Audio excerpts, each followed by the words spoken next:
Jadi Wak, cerita hari ni kita nak masak lokan Wak ya. Ini lokannya Wak. Bawang merah, bawang putih, halia, serai, daun kunyit Wak. Air asam, lada muda. Jadi Wak, semalam kan Iwan balik dari nggesek kayu.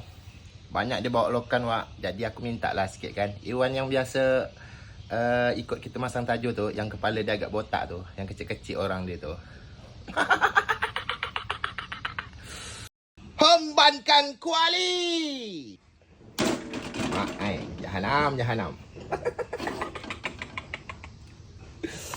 Mampus Wak kalau tahu orang rumah aku. Hembankan minyak. Hembankan bawang.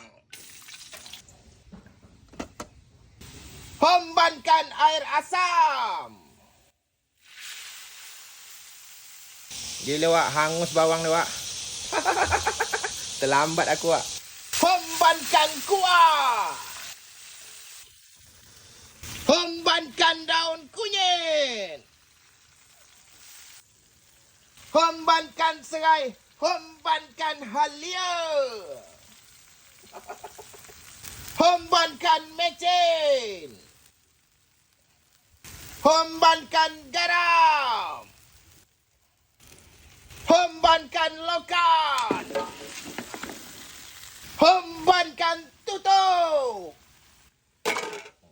Selesai kena homban semua. Tinggal mangkuk Wak, blubur Wak. Dan di sini kita tengok lokan gulai kita sudah masak. Gila. Menyala Wak air.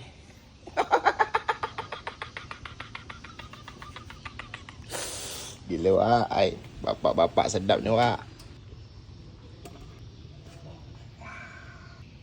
Hembankan lokan. Lentur bunyi ni Wak. Hembankan lada. Bismillahirrahmanirrahim.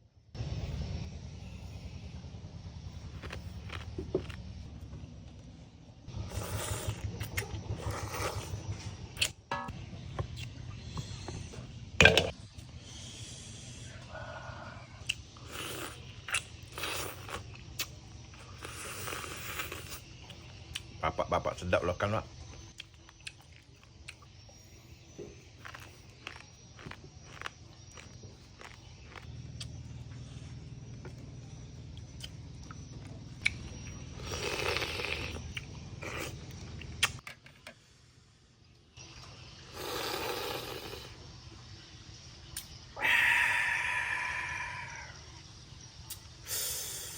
Gila Wak.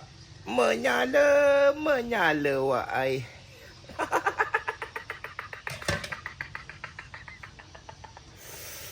Mulalah miang lagi kepala aku ni Wak. Gede Wak. Lagu dah habis Wak.